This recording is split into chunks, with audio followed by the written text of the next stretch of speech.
దారి దోపిడీ. రఘుపతి ఉండే ఊరు పట్టణానికి 10 మైళ్ళ దూరాన ఉంటుంది.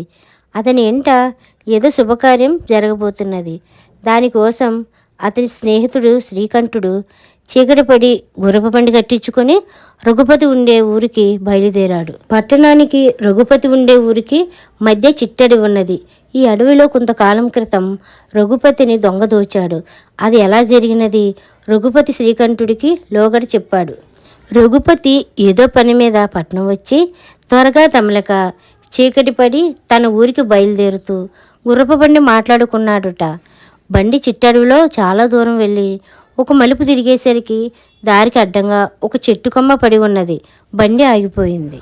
ఒక చెట్టు వెనక నుంచి ముసుగు మనిషి ఒకడు పదులైన కత్తితో వచ్చి రఘుపతి మెడకు కత్తిమాన ఆనించి ఉన్నదంతా ఇచ్చేయి అని డబ్బంతా తీసుకొని బండివాడి జోబులో ఉన్నది కూడా తీసుకొని చెట్టుచాటుకు వెళ్ళాడు. చీకటి ప్రయాణం వద్దంటే విన్నారు కాదు.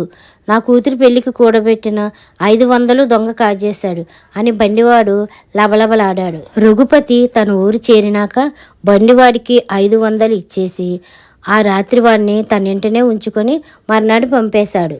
ఏడాది క్రితం జరిగిన ఈ సంఘటన గురించే ఇప్పుడు గుర్రపు బండిలో రఘుపతి ఊరికి చీకట్లో పడి పోతున్న శ్రీకంఠం ఆలోచిస్తున్నాడు. ఇంతలో బండి అడవి చాలా భాగం దాటి ఒక మలుపు తిరిగేసరికి దారికి అడ్డంగా ఒక చెట్టు కొమ్మ పడి ఉన్నది. బండి ఆగిపోయింది.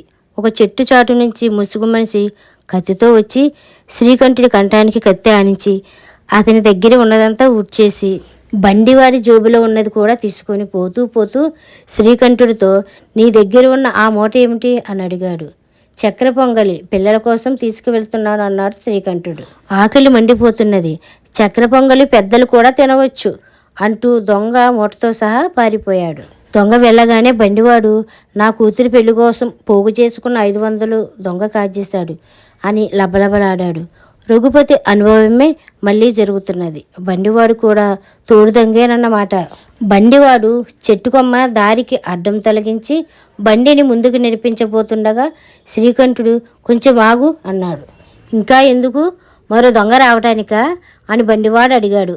రాని, మన దగ్గర దోచుకోవడానికి ఇంకేమున్నది, అయినా నా డబ్బు నీ డబ్బు ఎక్కడికి పోలే, త్వరలోనే అవి మనకు తిరిగి వస్తాయి, అందుకే ఆగమన్నాను అన్నాడు శ్రీకంఠుడు.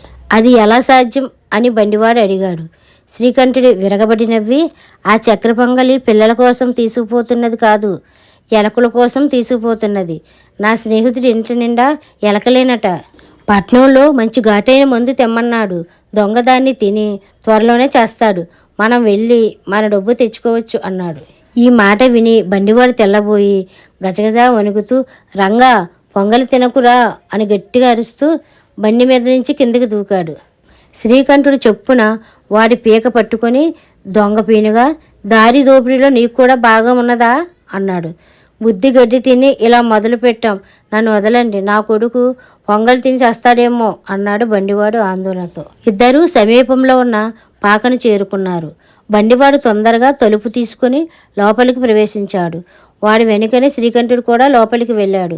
లోపల బండివాడి కొడుకు ఆవురావురమని సగం పొంగలు అప్పటికే తినేశాడు.